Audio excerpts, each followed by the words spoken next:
جب آپ اپنے وجود کو اندرونی اور بیرونی طور پر مضبوط کر لیں تو چاہے آپ پر پہاڑ بھی ٹوٹ جائے تب بھی آپ مرتے نہیں بلکہ بچ نکلتے ہیں۔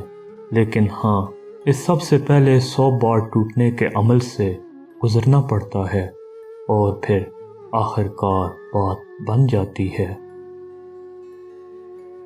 اصل گرد باہر نہیں اندر ہوتی ہے، ہمارے دلوں میں۔ ہم تمام دھبے پانی سے دھو سکتے ہیں، لیکن جنہیں ہم پانی سے نہیں دھو سکتے وہ بغض و عناد ہیں جنہوں نے ہمارے دلوں کو میلا کر دیا ہے۔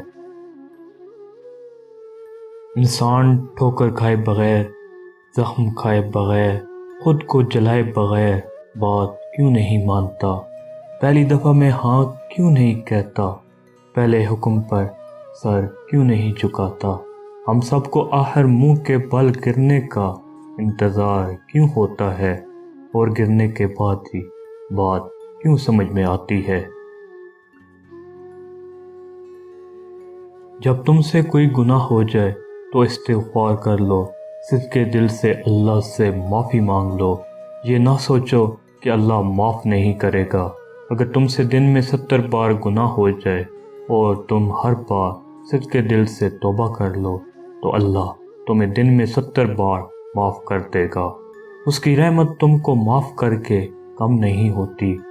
اللہ سے کسی حال میں نا امید نہ ہو، وہ بہت بخشش والا بڑا مہربان ہے۔ دماغ سے ایسی باتیں سوچی ہی نہیں جا سکتی جن کا تعلق روح سے اور اللہ کے احکام سے ہوتا ہے۔ کچھ لوگوں کے لیے مصروف زندگی سے وقت نکالنا پڑتا ہے اور کچھ لوگ ایسے بھی ہوتے ہیں جنہیں دل سے نکالنے کے لیے زندگی کو مصروف کرنا پڑتا ہے۔